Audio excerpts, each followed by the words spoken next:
The UN chief Antonio Guterres warns the limit of 1.5 degrees Celsius agreed at the 2015 Paris Climate Accord is slipping further out of reach. While speaking at the 12th Petersberg Climate Change conference in Berlin, he criticized nations for continuing to feed a fossil fuel addiction. Excellencies, 8 months ago we left COP26 with 1.5 degrees on life support. Since then, its pulse has weakened further. Greenhouse gas concentration, sea level rise and ocean heat have broken new records. Half of humanity is in the danger zone from floods, droughts, extreme storms and wildfires. Senior officials from 40 countries have gathered in Berlin to discuss climate action. Organizers have billed the two-day gathering as an opportunity to rebuild trust between rich and poor nations. Developing countries are still waiting for rich countries to deliver on the $100 billion that they had promised to help tackle climate change. The dialogue comes out of the COP27 summit, which will be held in Egypt this November. On this, we have Trent Murray joining us live from Berlin. Trent, that dire warning from the UN chief.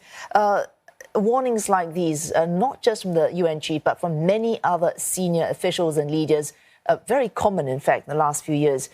What exactly are officials hoping to achieve at this Petersberg conference?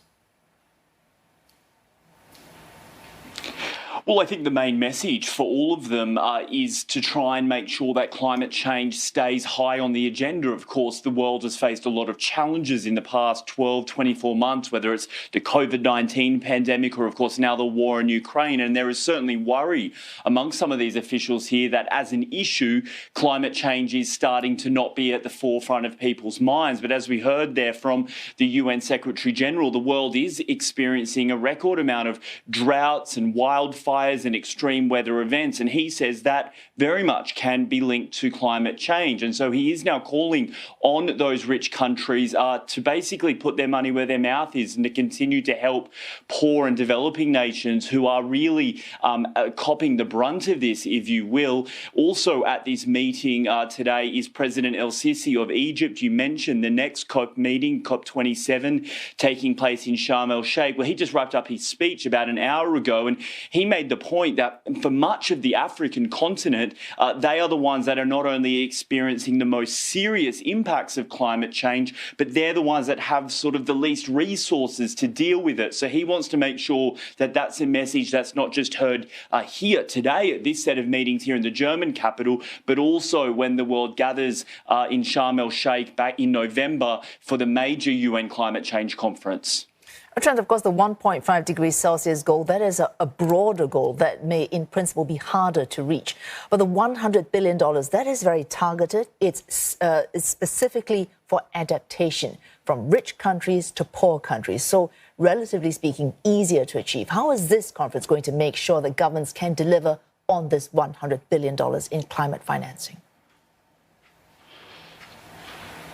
Yeah, you're exactly right. And it was probably one of the main areas of frustration, I would say, when you were listening to the speeches today. Several leaders spoke about this. In fact, Antonio Guterres called on countries at a minimum to stop paying lip service to this $100 billion a year.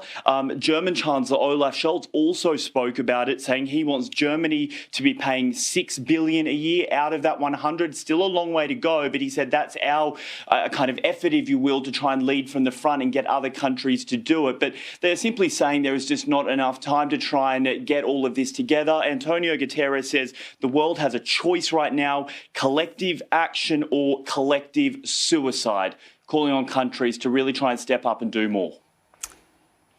And thanks for that, Trent Murray speaking to us there live from Berlin.